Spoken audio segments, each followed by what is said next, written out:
Assalamualaikum warahmatullahi wabarakatuh. Selamat pagi para pejuang cuan. Gimana kabar kalian di pagi hari ini? Semoga kalian sehat semua dan saya doakan sukses semua buat kalian. Amin. Mantap jiwa ya. Dan di kesempatan pagi hari ini teman-teman, per video ini dibuat memang keadaan market sudah meronta-ronta lagi untuk mengalami bearish lagi seperti itu kawan ya. Di mana sekarang Bitcoin sudah menyentuh kepala 38 ya. Mudah-mudahan nanti siang bisa recovery naik lagi seperti itu ya kawan-kawan ya. Dan di sini memang Bitcoin memiliki potensi untuk menyentuh kepala 37 seperti itu teman-teman, di mana disusul oleh koin-koin lainnya yang mengalami bearish juga tentunya teman-teman, di mana ketika Bitcoin merasa dia akan turun otomatis altcoin ikut turun seperti itu kawan-kawan. Nah, dan di kesempatan pagi hari ini teman-teman, saya akan membahas perihal bearish, di mana sangat menarik ini menurut saya sebenarnya ya. Semakin ke sini semakin turun semakin menarik menurut saya. Dan di sini ya sempat saya bilang bahwasanya titik paling aman paling enak buat serok itu di kepala 98 dan di kepala 92 itu paling enak teman-teman ya, untuk nambah untuk serok atau mau masuk ke Bitcoin price ini teman-teman seperti itu. Dan apakah sekarang nggak bisa masuk? Bisa, cuman ini ya teman-teman masih memiliki potensi untuk turun lagi seperti itu teman-teman. Dan di sini biasanya sih cepat sekali si bearish ini untuk melakukan recover ya, untuk naik lagi seperti itu sangat cepat biasanya kalau saya pantau-pantau dengan bearish ini. Dan semakin ke sini ya kayaknya proyek-proyek dari bearish ini semakin nyata kerjanya menurut saya, semakin dikerjakan oleh developernya ya. Coba langsung saja kita cek ke akun Twitter daripada si bearish. Nah, kita sudah berada di akun Twitter daripada bearish, di mana followernya ini selalu meningkat ya teman-teman. Di mana saat ini teman-teman ya, saat ini banyak sekali proyek-proyek yang sedang berjalan di ekosistemnya si bearish atau ke dalam jaringan BRC20 ya. Di mana setiap token yang listing di jaringan BRC20 untuk presale-nya ini sangat cepat sekali teman-teman menurut saya ya. Sangat cepat sekali, bahkan ada ya yang nggak nyampe 1 jam pun presale-nya kelar gitu teman-teman. Ada yang intinya cepat lah seperti itu teman-teman, presale daripada token-token yang berdiri di jaringan BRC20 ya seperti itu. Itu menunjukkan bahwasanya komunitas dari bearish ini cukup kuat seperti itu kawan-kawan. Dan di sini ya ini 11 jam yang lalu perihal Bliss Paradise kayak gitu. Dan di sini coming soon ya, ini adalah Midas NFT teman-teman, di mana Bliss Chain as prime chain to replace Polygon seperti itu ya. Intinya ini kalau dari Midas ini ya tetap jaringan utamanya BRC20 seperti itu teman-teman. Dan di sini ya banyak sekali ya, setelah token apa kemarin yang sempat terakhir kita bahas itu adalah token si Fevi ya teman-teman. Setelah Fevi itu ada listing lagi yang kita bahas tadi. Dan di sini dia juga trending juga di L-Bank seperti itu teman-teman ya, trending di L-Bank. Terus ini Numitor ini juga cepat sekali presale-nya seperti itu. Omnia Force ini sedang apa ya, banyak diperbincangkan juga seperti itu teman-teman. Dan di sini Brispat ini juga bagus, kemarin presale-nya juga cepat sekali habis seperti itu teman-teman. Nah, ini dari segi proyek yang dikembangkan BRC20 di Startup Studio ya, sudah mulai terbukti banyak sekali token-token yang listing ke jaringan BRC20 seperti itu kawan-kawan. Nah, itu salah satu kenapa saya masih yakin dengan bearish, walaupun berita-berita di luaran sana banyak sekali yang mengatakan bearish scam,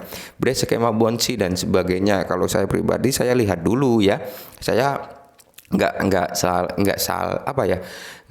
langsung saya telan mentah-mentah berita hal tersebut, tapi lakukan riset lagi, proyeknya jalan nggak ya, sesuai nggak dengan roadmapnya seperti itu ke teman-teman. Walaupun ada satu project yang mungkin agak meleset teman-teman, yaitu tentang walletnya si bearish, di mana yang akan diintegrasikan ke BRC20. Sampai saat ini belum ada ya teman-teman. BRC20-nya itu pun sempat molor ya, sampai saat ini belum kelar gitu teman-teman. Daripada ada masalah dipaksakan launching, ujung-ujungnya akan berdampak jelek juga ke token bearish. Lebih baik seperti ini ya teman-teman, ditahan dulu sampai benar-benar memang bagus gitu baru di launchingkan seperti itu kawan. Mantap ya, ini salah satu kenapa saya masih yakin dengan bearish gitu teman-teman. Tapi buat kalian ya yang mau masuk atau yang kalian nggak yakin dengan bearish, nggak usah masuk seperti itu. Dan kalian yang mau masuk tetap lakukan riset lagi seperti itu ya teman-teman ya.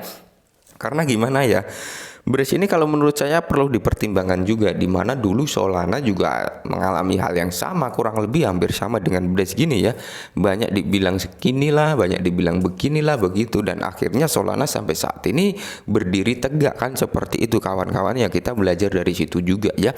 Intinya ya mudah-mudahan developer dari Brace ini mengonfirmasi di akun Twitter resmi daripada Brace di sini ya teman-teman, di mana perihal berita-berita miring itu dikonfirmasi agar apa orang-orang yang mau masuk ke dalam Brace ini lebih yakin lagi seperti itu ya.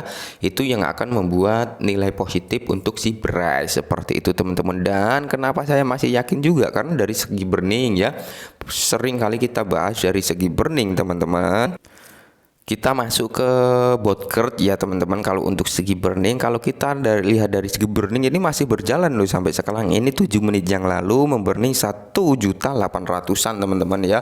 Dan ini 37 menit yang lalu dia membakar 4.800.000-an seperti itu. Dan ini 1 jam yang lalu 4 juta sekian seperti itu. Jadi banyak ya, banyak sekali yang sudah di burning daripada Brace ini ya. Kenapa saya yakin dari token Brace ini ya, karena ini ya dia pergerakannya masih sesuai rule-nya gitu. Dari yang diomongkan dulu-dulunya ini masih sesuai gitu teman-teman ya, masih di jalurnya, belum ada melenceng-melenceng. Jadi saya masih percaya dengan Brace seperti itu teman-teman, di mana hampir setiap menit Brace ini melakukan burning gitu ya. Tapi tetap Dior teman-teman, tetap Dior. Kalau mau masuk ke Brace ini tetap harus menggunakan uang dingin ya, seperti itu teman-teman. Uang yang benar-benar kalian siap ya untuk hilang atau untuk berlipat ganda, seperti itu intinya teman-teman ya. Jangan dipaksakan untuk masuk banyak tapi ujung-ujungnya kalian nyesek gitu. Maksudnya ketika nyangkut kalian berkoar-koar di belakang, seperti itu. Lebih baik masuk sedikit tapi hati tenang, seperti itu aja teman-teman ya. Jadi jangan terlalu berambisius lah untuk mendapatkan cuan yang gede gitu, tapi disesuaikan dengan kemampuan dompet kita juga gitu ya. Jangan selalu memaksakan, seperti itu teman-teman. Sering saya bilang ya, kalau kalian memiliki $100 untuk siap diinvestasikan, jangan pernah diinvestasikan kepada satu token atau satu koin. Kalian harus pegang beberapa token atau beberapa koin. Kenapa seperti itu teman-teman? Karena apa? Salah satunya nanti akan ada yang lebih dulu naik, seperti itu teman-teman. Jadi kita bisa mendapatkan cuan lebih cepat gitu teman-teman. Kalau kita cuma masuk ke dalam satu token atau satu koin, kita hanya menunggu itu saja gitu teman-teman. Jadi kalau kita memiliki beberapa token atau koin lebih enak lagi gitu teman-teman. Jadi akan ada mana yang lebih cepat naik, mana yang lambat gitu teman-teman. Jadi kita mendapatkan income yang enak lah gitu teman-teman. Dan di sini ya dari segi apa, audit daripada Brace teman-teman.